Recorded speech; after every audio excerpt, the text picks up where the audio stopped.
Do you feel like your business is running your life instead of the other way around? I'm Roy Castleman. I built multiple seven-figure companies, worked across continents, and coached high-performing entrepreneurs. But I've also been completely burnt out. At one point, I was barely seeing my daughter, drowning in stress, and one step away from walking away from it all. That's when I made a decision to build a business and a life that works for me. The journey became Elevate 360, a system to help business owners reclaim their time, find their energy again, and get back in control, without sacrificing growth. And this podcast, Power Movers, is where I share real stories behind that shift.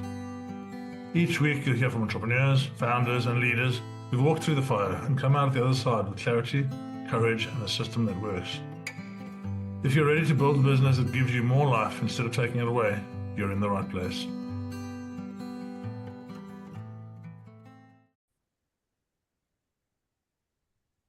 Hey guys, I'm joined today by two amazing individuals, who have inspired me in my journey so far, Alex and Simon. And Simon works with me at All the Power, and Alex has worked with me in the past, and he's done some work on some of my marketing and given me advice on this journey.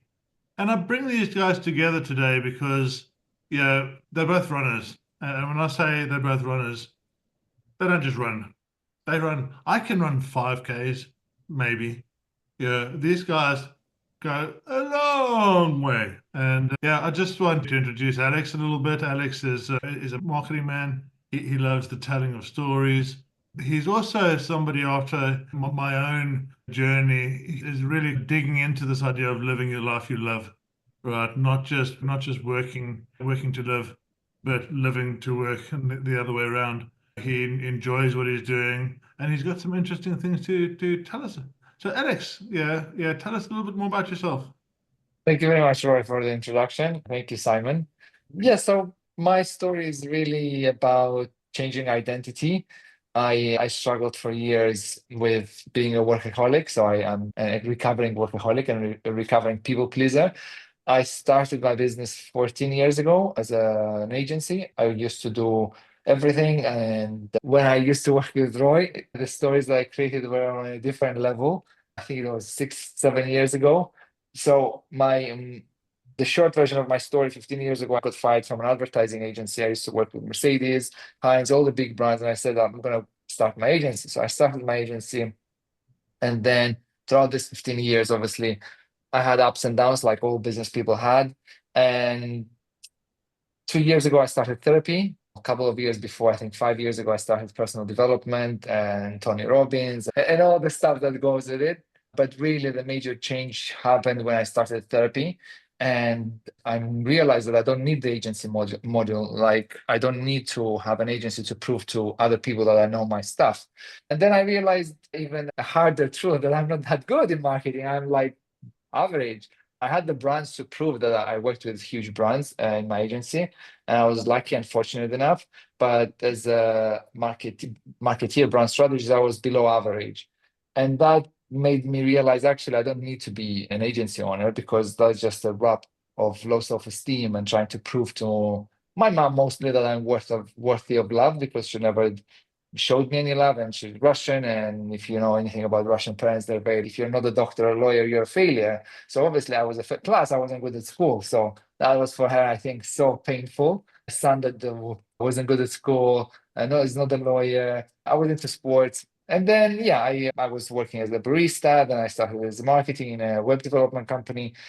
But major shift happened. I closed my agency last year. I decided to be a freelancer, storyteller. I invested a lot of time, energy into my skills as a brand strategist and storyteller. And from the time that I worked with Roy, my stories changed a lot. I added brand positioning, brand strategy, and I've just improved a lot the product, and I'm still improving. There's a lot to learn. And obviously now with AI, I use that to help with different elements. So I closed the agency. I rebranded my brand, and I did an identity shift of myself and how I perceive myself. And I'm in a stage where I don't need to prove to anyone anything in terms of like what brands I worked with. Even before I published a book, another pair of shoes, and it is endorsed by Seth Godin. He's a marketing legend globally. Like, he's well known if you're in marketing, which I was very lucky and fortunate, but that was just the proof that, you know what, you're good at what you do. And yeah, fitness comes into place because I work now with, Yeah, we'll jump into that. Let's not tell them okay, the whole story straight away. okay. Simon, give us a little bit about obviously you're working with all the power now. You've been instrumental in helping me really take the business to the next level. And we're helping, yeah, business owners really understand themselves, understand their businesses, understand their physical piece. Tell us a bit about your fitness journey more than anything at this stage. Yeah, thank you, Roy. And Alex, it's great to meet you, right? Yeah. I started running when I was 25, when I came out of the army, and I thought I'm going to get into this running thing. I'd heard about something called Comrades. I figured I'm going to try and run Comrades, which is a 90-kilometer run. And to do that, you back in the day, you had to run a marathon under 4.5 hours to qualify. And in order to run a marathon, you need to be able to run as 10Ks, 21Ks, and build up to a marathon. My first attempt at a marathon, I ran 3:20, which I was pretty disappointed with. But in today's game, that would have been quite a good time. Anyway, I qualified to run Comrades. I then ran Comrades 21 years in a row. And I discovered along that way that running ultra distance actually told you a whole pile about yourself, because you go into a point of pain and you think you can go no further, and then you go a little deeper. And when you come out the other side, you feel immortal for another year. Just feel amazing. It's anyway, cut a long story. I'm almost 69 now, and I've never stopped with the fitness. And then I had the pleasure of bumping into Roy, who taught me how to breathe, which I didn't really know. Despite all those years of running, I didn't know how to breathe. So he taught me how to breathe properly. And the beauty of cold exposure. And 40 years in the corporate world, and I'm semi-retired. I say semi because who the hell wants to retire anyway?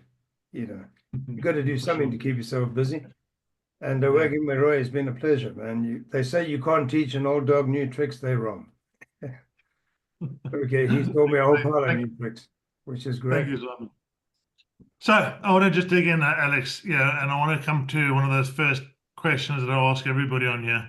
When you were leaving the corporate world and going in to start yourself, when you very first started your own company, what did that feel like? What was it to take that step? Do you remember that time very well?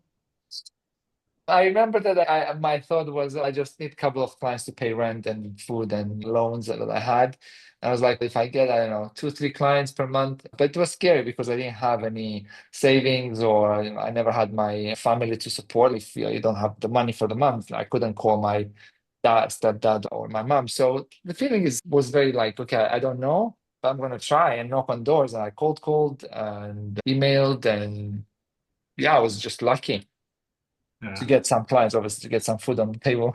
And then when you had that very first invoice that came in that somebody paid you for your job, right? For your work, actually, I can do this. How was that? That's amazing. That was, yeah, it was amazing because I think it was 1,000 euros, and my rent was 400 at the time. I was living in Cyprus. I'm from Cyprus originally. I mean, I grew up in Cyprus. It was amazing because wow, 1,000 euros. I can pay my rent, I can pay the car, I can pay the insurance, and yeah, it was. You never. I don't think you ever forget the first clients. But yeah, I remember the feeling that it was just priceless. And even more, there was a second client or third client, I don't remember, but it was a very well-known client that makes more than 1 million a year, like 50 million, I think, at the time.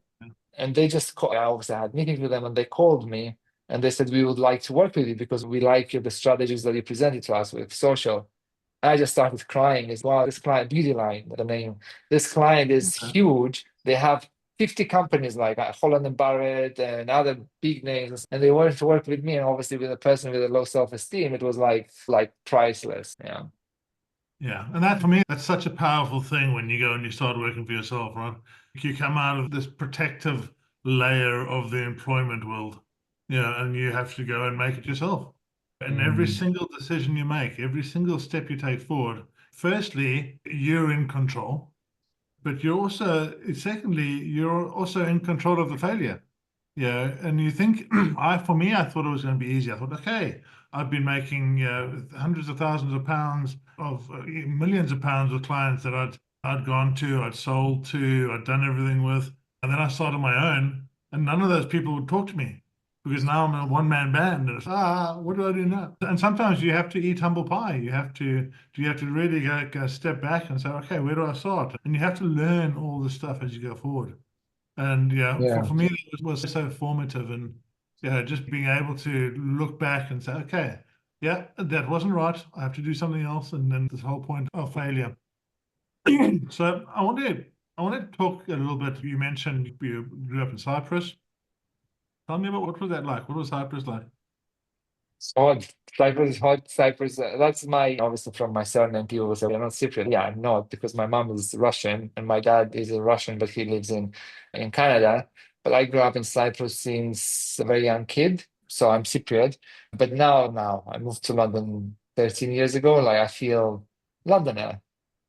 Cyprus is a beautiful country, but it depends what you want from life. Obviously, as a small island, people are not very ambitious. Not that it's a bad thing, it's just for me at the time. I just wanted to get out. But what I didn't understand back then, I was running away from myself, really. But as an island, it's a beautiful island. It depends what you want. I can't say that anything bad about the island. It's just the mindset and how things happen there. If you're living there, let's say small things like I love the UK. I love how efficient everything is. I lost my Monzo card, and then the next day it's in the post. I need to do something for my business, tied account, boom, ready. In Cyprus, you need to go and do a stamp, a signature. It's like, Jesus Christ, it's like, it's 20, I don't know now, but I assume it's the same. I remember I went 4 years ago and I said, oh, I need to do something with my business account. And they said, yes, can you please come with a stamp? Because we need the signatures. I can't, I don't have the stamp. I haven't used the stamp. It's like, and I had a couple of hundred of pounds there. So you know what? I keep it. But overall, it's a nice country, beautiful country, beautiful humans. But it depends where you are on your journey with your career and your life. Cool, cool. Everyone thinks of these places as, yeah, as idyllic, and yeah, I came from South Africa, Zimbabwe, South Africa, and then came to the UK. And for me, it was also the same. It was just this amazing big melting pot of opportunities and things there. So you went through your business journey, and you talk about being a workaholic, and you talk about yeah, really digging in. Give us a flavor of what that actually felt like day to day, week to week. You were driving through, and we'll touch on your mental challenges in a bit, but you were driving through this being a successful businessman story. And what did that look like? What were you trying to achieve at that point in terms of business? In terms of business, obviously, I was trying to achieve sale. I was sort of in survival mode constantly. So in that, I was a workaholic because I was trying to survive and get the big invoices paid and staff paid because at some point I had 5 people working in the office full time. But that was stressful because I was waking up at whatever time, let's say 7, and going to the office and until 11 office, and that's it. And I didn't have any hobbies. I was really like food. Nutrition, that's crazy. I just McDonald's or whatever. So I was the unhealthiest person that I knew. And I was just working constantly. And hobbies for me was like, no. And I even had with my exes, I felt guilty if they wanted to watch Netflix because like, I can work and make more money and stuff. So it was a constant battle because I was unhealthy. I didn't have any hobbies. And actually, the first hobby, the hobby that started was running because I quit smoking 7 years ago. But I didn't enjoy it. I hated it. I'm just going to go for a 5K run around the corner. And that obviously now evolved to a lot of things that I'm doing. But that was like, oh shit, I'm going for 30 minutes run. I'm taking away from my business. I could have been emailing potential clients. So it was a struggle being a workaholic. But at the time, I was listening to not the wrong people, just different people like Gary Vaynerchuk, Grant Cardone, all the well-known business gurus, which they played a huge part in my journey. But unfortunately, I think they just confirmed what I thought. Yeah, the harder you work, the more money you make, which is not true. I was working hard, but I wasn't making money. Yeah, but that changed, obviously. But overall, I felt bad because it Yeah. was constant. And I wasn't like fitness really like running and fitness really saved my life because I had the very, especially moving to London and not knowing anyone. I had low moments, like low suicidal moments that I just don't want this anymore. Yeah, yeah. And Simon, you've really had running as your constant fallback, haven't you? Running has always been, or for a very long time, been a part of my life. And it's interesting what Alex said. I had a very good friend who was a runner who actually took his own life. But running for me was a way to get back to, because Alex yourself, there is, especially when you put distance in, there is no shortcut. There is there is only you and yourself and your inner self, and you have to Mm. dig and you have to dig deep. And you learn so much about yourself when you run ultra distance. So I Mm. always saw myself as an ultra runner because all those years in the corporate world, I was a change agent. So I was never the popular guy. I was the guy that actually went in with a carving knife and made people redundant and changed things and disturbed the norm. So running for me was a way to find my own peace, if you like, because I would go to work and I would be confronted with aggression and hostility, and because I would change things. And I would then find that going for a run was a way to connect back with the one thing I had all the way through as a core was a sense of values. And I never ever lost those. I got fired for my sense of values on quite a few occasions, to be honest, over my corporate life, because I would never compromise them. So never ever. And that stuck right through to this day. And it's, if you ask me, why do I do the fitness? Because it's a way to connect with your soul. And your soul is what it's all about. Connect with your soul, be true to yourself, never lie to yourself. And running doesn't allow you to lie to yourself. You know, when you get out there and when you're running 100 miler, for instance, there's nowhere to hide. It's just you and your soul.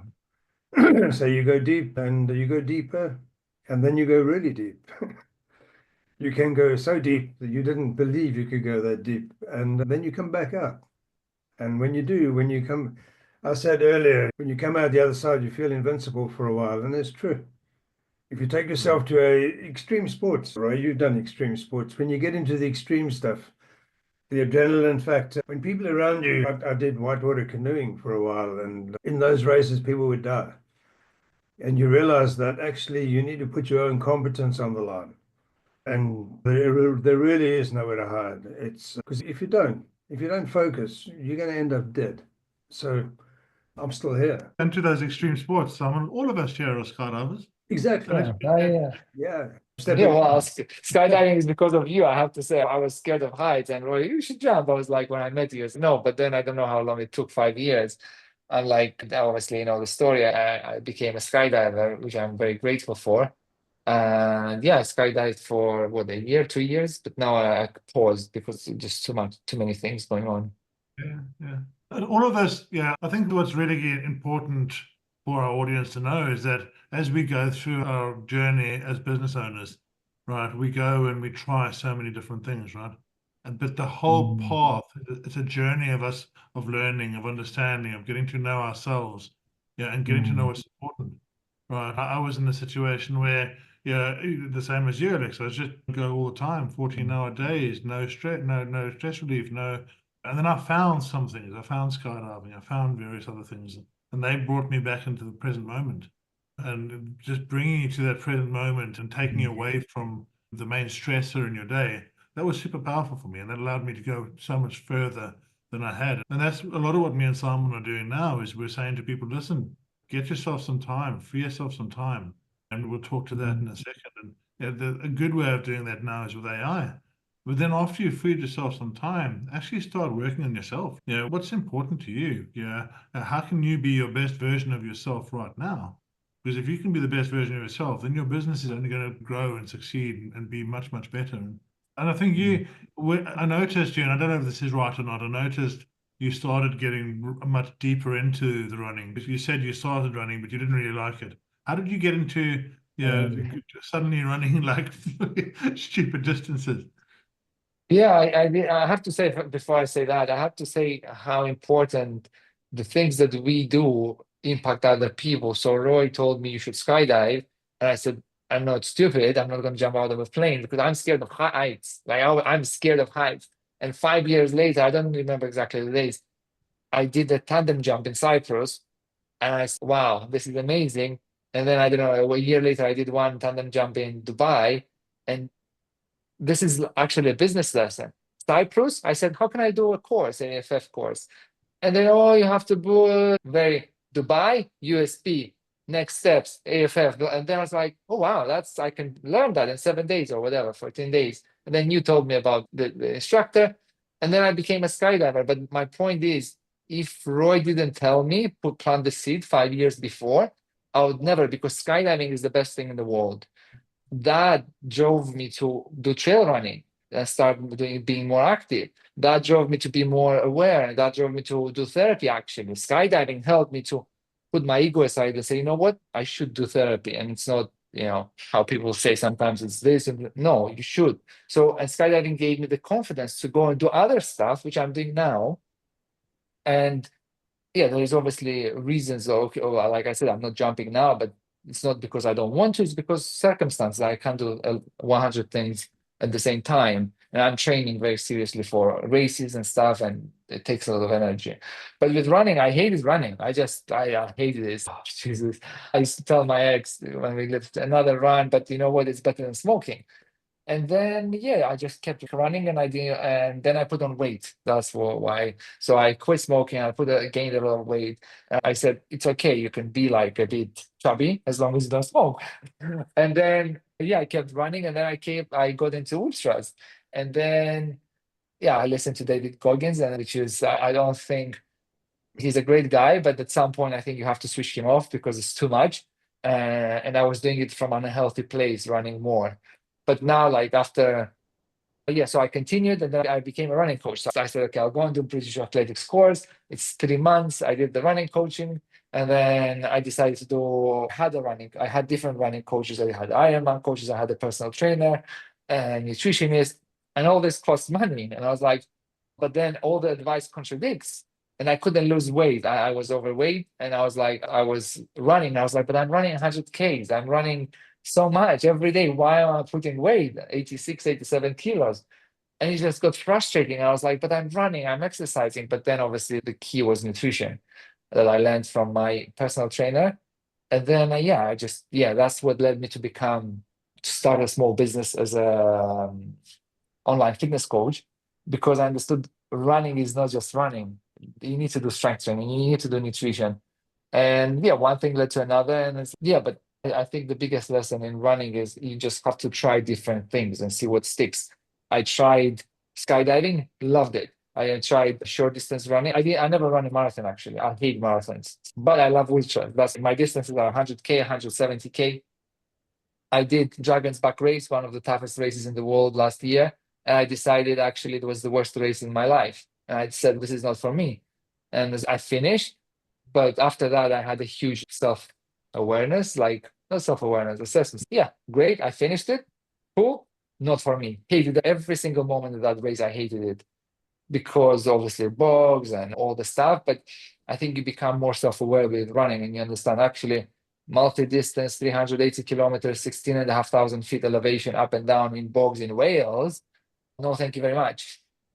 But the 100K, yes, like I'm doing obviously. So I think it helps you with your self-awareness. It helped me with my self-awareness. And one of the things that I learned as a coach, if I love ultra running and Roy hates it, it doesn't mean you need to do ultra running. And that's what a great coach does. He says, okay, what do you like, Roy? What do you like, Simon? Maybe you like cycling. I tried Ironman. I did two Ironmans, and I loved them, but it's not for me because the logistics of it, training was, I don't like swimming. It's too much. It's not effective. And that's where my skill sets, I create effective training plans for me and for my clients that are business owners, because it's not about being in the gym 7 days a week, 2 hours. It's just being effective. And Ironman for me, it's just the training is not effective to my lifestyle. I love it. Amazing race, one of the best races, but I that's where self-awareness and running comes. No, trail running and running, this is my thing. Like I enjoy it, I love it, and I hope, Simon, that at your age, first of all, I hope I reach your age And second of all, when I reach your age, I hope I'll still be running and being able, and the universe gives me this amazing, incredible power to run and enjoy my body and be present every morning that I go.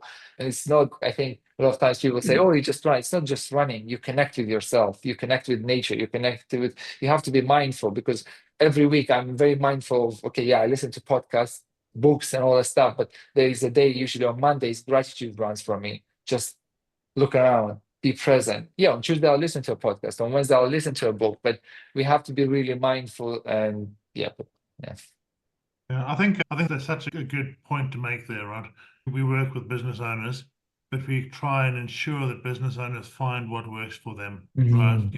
In terms of even the business model they're following that needs to work for them. In the wellness space, we do cold exposure, we do breath work, we do exercise, we do meditation. And these are all things that have helped me over the period and helped Simon over his period. And but it might not be for everybody, right? Yeah, some people might like to go for a walk with a dog. Some people might like going cycling, but as long as you're doing something, and something that connects you to your mind, and something that gives you some clarity and some peace and some ability to actually go outside of that stress mode of working in a business. Now, but being a business owner is so stressful if you let it be, right? Yeah, if you Mm. don't love what you're doing, if you really don't love what you're doing, then you need to try and do something else.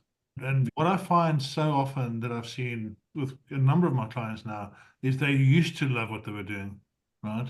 And they just got beaten down by everything because they didn't have a system to work. They didn't give themselves clarity. They didn't know what they're doing. And the passion that business owners bring is all about business owners are great because they see a problem and they can go and fix that problem, right? So I can go and fix that problem. Yeah, and then they go and take that solution to the world and they start fixing the problem, whatever that problem is. And then suddenly the world comes and layers on top of them every single problem that it can. And we end up with a situation where, oh, we're just underneath the weight of the world. Yeah, and all we want to do is help people fix this problem. Yeah, and Mm. trying to just peel that stuff off and actually understand what's important. Yeah, that really inspires me and drives me forward. And just get back to the basics, get back to what it is you're doing. And I love that about what you're doing at the moment. We spoke earlier and you said, I'm down to a 6 hour day. That's not about making millions of pounds. It's not about being on the go all the time. It's about living your life. So tell us a bit more about so you went through, you were able to really discover more about yourself. Yeah. What did that look like? To be more self-aware, you Yeah, mean? yeah. In terms of understanding, it's not very often that people go through and say, I'm going to entirely change my business direction and then have the ability to do that. So often people get stuck in the business and they just, so, Yeah, I think the most painful thing for me was coming to understanding that I have to say, you know what, the agency is not for me, and enough of the cheap, not cheap, yeah. The hardest part was coming out, like, but coming out and saying, you know what, I've made mistakes with my marketing. I've made mistakes with my storytelling. I made mistakes like storytelling. Not, I didn't really make mistakes as storytelling, but I can improve and add brand positioning and other elements. But the hardest part was because I worked with, as you know, was with you, but I work with other clients as well, like universities and big brands. It's like, shit, what they are going to say that, oh, am I a scammer? I'm not a scammer. I never tried to cheat anyone. But the hardest part was just understanding, you know what, I'm Alex and I made mistakes and that's fine. And enough with the cheap stuff. I would hire a developer and let's do the website bam bam quickly. Let's do the design bam bam quickly. And with the new brand, I said, no, I'm not going to do myself. I'm going to hire a professional, and I found a really good developer, a designer, and we're going to work hand by hand together. And obviously, that costed me triple the price, but that just shows that I'm dedicated to my craft, storytelling, and I want to show that my products and my service and my product, which is me, is at the highest quality, which I need to pay. And I joined the mastermind groups that are expensive, and it's like I learned from the best in the industry, but the hardest part was just accepting that, you know what, you're this, and you have to accept that Alex's strengths are here. And there's a great book called Your Unique Ability. So what are you really good at? And one of the biggest takeaways that I got from that is You put things that you're really good at, you put things that you're okay, you put things that you're in columns, you put things that you're average and things that you hate doing and you're not good. And basically work through that 4 pieces. And I realized things that you hate as well. I hate shopping. I hate like going to the supermarket. So immediately I said, I can do online shopping. It existed for ages. So now every Monday I go to the Sainsbury's online thing, reorder what I ordered last week because I did the same thing every single day. I save so much time. I hate shopping or video editing. I do video editing, but now I hire 2 video editors. You know what? It's not that I don't hate, but I'm average at video editing because I don't want to spend all of my 4 hours editing one swoosh. I hire 2 video editors. I know it costs me money, but the video quality is so much better. And now I don't have to invest 4 hours. So I think it's being self-aware for me was painful admitting to other people and to obviously my like current partner. Yeah, she's very supportive of me, and that was a huge bridge to have someone so close and be like, yeah, that's fine. Because I never got acceptance from my mom, and it was always I'm bad. And having someone close to me saying, yeah, it's okay. Wow, acceptance. And then I started accepting myself. It was like, yeah, this is who I am, and I will mess up in the future. And my product, and as Alex, I'll improve. And yeah, I don't have to show and prove to Roy that, you know what, I know everything about fitness. I'm a fitness coach or I'm a storyteller. No, you know what, Roy, I'm a new fitness coach and a running coach. I can help you with these things. If I don't know something, I'm going to ask Alex or my mentor or David, my other mentor, and I'm going to come back to you. Before I would say, no, Roy, I know everything. I'm perfect. Now it's no, I don't know everything, but I can help you, XYZ. Yeah. And that's so much when you start realizing that you don't know everything, that's when you're actually starting to master it. Skydiving. I fly around the tunnel, I go and do various things. I'm like, I just don't know anything. Yeah, but I've got 2,500 jumps. I've got thousands of hours in the tunnel. And now I'm realizing that I don't really know much. And yeah, and I see all the stuff that we're doing together and we're layering on more and more experience. Simon's got what, 40 odd years business experience now. Yeah, and yeah, there's all these different layers of that experience. And it really comes down when we go through things. We do this business operating system called 90. And I met up with Simon. He came and did ice baths at my place for quite a while actually. And then it was like, okay, let's have a chat about this business operating system. And I gave him the 57-page document. I said, go and do that. And what was your take on that, Simon? Because it still sits with me today. Initially, I did nothing. I left it on the table, never got around to looking at it. And then I'd arranged to meet Roy for an ice bath. And I got a guilt conscience. I thought, if I go and see him, he's going to ask me about this document, so I need to look at it. So I looked at it, and then I looked at it again, then I read it, because it blew me away. And I thought, wow, I want to become a coach of this system, because everything I've learned in the last 40 years is encapsulated in the simple, very easy to follow set of logical instructions. And I know the next time I saw Roy, I said to him, so how do you become a coach selling this thing? And teaching people how to do this because it resonates. I can do this because it resonates with the soul. And that's where we went forward from there. Yeah. And it's that piece of you get to a certain level of business, right? You really get to a certain level and you realize, okay, yeah, I'm starting to realize I don't know anything at all. And then you look back at what you've learned and all those hard lessons and all those knocks and all the times you've fallen over, and you realize how much you've actually learned, right? And at that point, you can start saying, okay, so now how do I dig into this? And yeah, the training we do now, Boss Up, it's 50 years worth of the top minds in the world all coming together into one piece. So it really, like Simon says, it resonates. And with so many things that resonate, it's quite simple, really. When you go back and you look at it, it's actually quite simple, but there's so many bits that are just missing. And yeah, from your business journey now, Alex, as you're going forward, tell us what you're doing next. Tell us where do you see yourself right now, and then where do you see yourself in 6 months' time? I see myself as a freelancer, not an agency owner, brand storyteller, strategist, because now more than ever, strategy is so important in a business marketing. But brand strategy is something that 99% of businesses they don't have. And I combine brand strategy with positioning and story. So I add everything in and we create an interesting story because everybody's bored. We're all bored of boring stories. And my tagline is boring is a crime, because if you have a good product, if you have a great product, not good, sorry, if you have a great product, you should be creating brilliant marketing and brilliant stories so people can go and help, so you can serve people, because at the end of the day, business should be about service. Any business that we are in, we should be putting our clients as heroes and be of service, be a bridge. And that's what I talked about in my book. And that's why my whole thesis, don't be freaking ego driven. Yeah, my business is the best business. So this is where I see myself now. And I focus and I want to help fitness businesses, adventure businesses, because I'm in the industry and the set of formulas and rules, they apply in every single business. But because I'm passionate about the industry and because fitness and running and wellness help change my life, I'm just like, you know what, I'm going to focus on this because I know well this stuff. Where I'm going to be in 6 months, a better storyteller, and helping my clients make a bigger impact with my skill set and my passion and my knowledge. Cool. And I want both of you to just, yeah, to finish off. Yeah, what has the element of fitness and giving yourself, Alex, you've gone through this journey and now you have a routine. We can talk a little bit about that.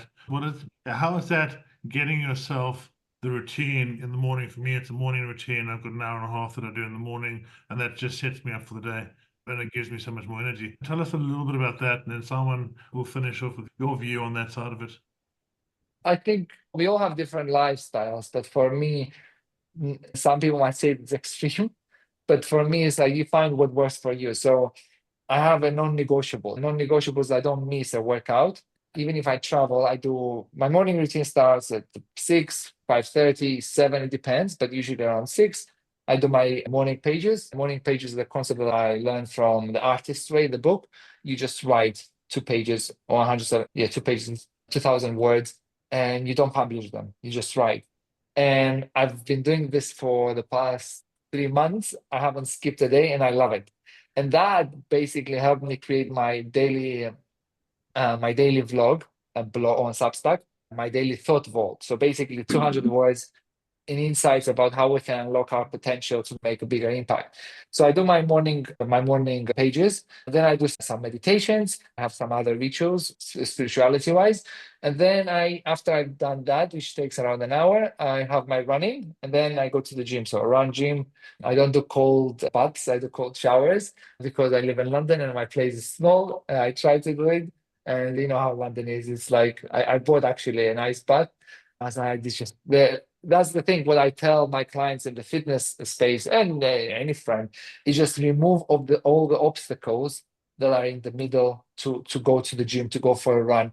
Now I'm struggling and I'm trying to figure out a formula for my content because I want to be more active. I help clients build their audiences to loads of followers and engagement, but mine is always, yeah, I'll do it later. So now I'm struggling not struggle. I'm trying to find a formula because I have a lot of obstacles I have to put the light on, I have to bring the mic, I have to do this, I have to do that. So I'm trying to figure out how can I remove all the obstacles. I come to my office, which is a co-working space, or I shoot at home, which I actually have a painter tomorrow coming to paint my place because it needs to be nice and fresh because you don't want to shoot with not a nice background. So anything that has to do with rituals for me, remove all the obstacles. You want to lose body fat?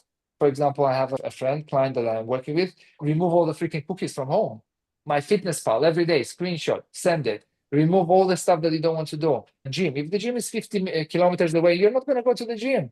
If your shoes are like, I don't know, somewhere like hidden, everything needs to be, I wake up, my shoes are there, my dirty t-shirt from yesterday, sweaty t-shirt is there, I'm wearing it the same, I'm just going. So any obstacle that we have is going to make it harder for us to get a new habit. So for me, running and gym every day, Monday to Friday, and then Saturday is a long run, is a non-negotiable. And I'm like, even there were instances where I was shooting abroad with the client. I was like, the shooting started at 8 a.m. And I was like, it's a full day on. I said, I'm sorry, I can't do 8. I can do 10. Because I said, you know what? My health is more important than business. Because at the end of the day, if I break down, I'm not going to be any good. So I prefer, in a way, not making less, but I prefer to say no to certain things now Where before I would basically, no, that's money and that's a client. And no, you know what? This I'm not telling the clients that directly, but no, I can start at 10 to shoot. And if we shoot less, but for me, sometimes I might skip a gym. That's like I can skip a gym or I can skip run, no. But usually a gym, I say yes, I can skip that. And then if let's say I get injured or my whoop shows that I'm in red, I will take a rest day, but until I fully recover. Or there's a rule that I have: more than 2 days in a row, I never skip anything in terms of fitness. Because if you skip more than 2 days, then it's easy to go 3 days. But if it's 2 days, in my head, it's red. You have to go at least for Yeah. 20 minutes. Simon has Yeah. a saying. I have a saying, skip a day, you skip a week, you skip a week, you skip a month. Very good saying. Yeah. Over to you, Simon. Yeah, I guess my drivers are, at my age, it's about lifestyle and humility. Yeah. Along the way, because I've operated at such senior levels and you get surrounded by so much ego, bullshit, that now that I'm semi-retired, what I started doing was working as a handyman because I'm able to get down and dirty and I love it. But to do that, you've got to stay fit. You've got to stay strong. And the other thing is staying fit and strong staves off age. Age is for somebody else, man. As my years go past, I'm determined to keep myself young at heart, young in the soul, young in the body. So I don't miss a lot from a fitness point of view, simply because strength for me is not a choice.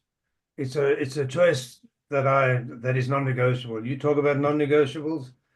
For me, personal fitness and health, non-negotiable, because I don't want to have someone changing nappies on me with full of dementia and shit like that, because I don't want to get there. And how do I avoid that? I work with someone like Roy, keeps my grey matter going. Business coaching. I'm studying for my second master's on the side. Because why not? It keeps the head going, keep the physical going, learn how to breathe. Every day, learn new things. Never ever get to a point where you think you're a master of anything.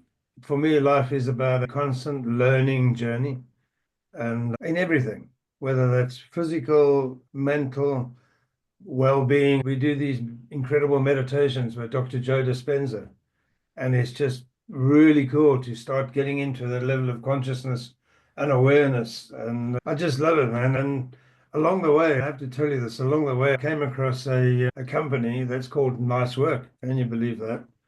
So I give back. I work on weekends, probably 2, 3 weekends a month up in the Peak District as a race director on trail Oh, run. wow. They actually pay me to do this stuff. So I get to stand on the guy, make sure I'm on the finish line. And every single runner that comes in, I look them in the eye, and I steal a bit of positivity from everyone. First of all, I make them smile. They come in looking shattered, and I tell them how wonderful they look, and their faces light up, and I steal a little bit of positivity, and I tuck it in here to the soul. And at the end of a weekend, I've made maybe some weekends we do a double trail because the trails are limited. So we'll do a trail Saturday and a trail Sunday. So I come in on a Monday and I've looked into the eyes of 1,000 people, and stolen a little bit of positivity from everyone. And I hit Monday on such a high, man. Wow. I have to say, Simon, I'm inspired because you said you learn first of all. You're doing your master's, second master's, and I had this conversation with Anya a month ago that it's so hard after 50 to teach people, or people don't want to learn after 50. And we have close family members I have that are like, no. I know everything, and I feel bad to. I'm no expert, but there's so much potential that you have. You're such a great human being, and listening to you saying that you're still learning, it's amazing, and yeah, it's inspiring. So thank you. The best quote I ever had was Confucius. Confucius goes back a long way, and he said, "A wise man knows that he knows nothing." Yeah. There you go. And on that fine note, I just want to say thank you both for joining me. You both, Simon, you've been very inspiring to me over the last couple of years, just getting me to where I need to be. Alex, you've inspired me through your journey and running and keeping that positive smile on your face. but also learning, just learning about yourself. And I think that's so inspiring because that's where we can all grow and we can all give back into the world is by knowing ourselves a bit more and aiming for the positivity. So thank you guys. It's been amazing to chat to you, and we will do this again sometime. Thank you, Roy. Ciao, ciao. Thank you. Thanks for listening to Power Movers, the podcast from All the Power, where our mission is to help business owners reclaim their time, reset their energy, and live the life they love. If this episode sparked something for you, your next step is simple. Take the FitCheck at allthepower.co.uk. It's a short clarity tool that helps you see where you are, what's getting in the way, and what might be possible if you have the right system. When you're ready, come and join the tribe. Power Movers start with our signature framework called Elevate 360, a system built to help you escape survival mode, create structure, and move forward with power. Just remember, everything we share here is based on real stories, experience, and frameworks. It's not personal business advice. Always speak to a coach or advisor before making big decisions. Because in the end, it's about more than business. It's about building a life that you actually love. I'm Roy Castleman, and I'll see you in the next episode.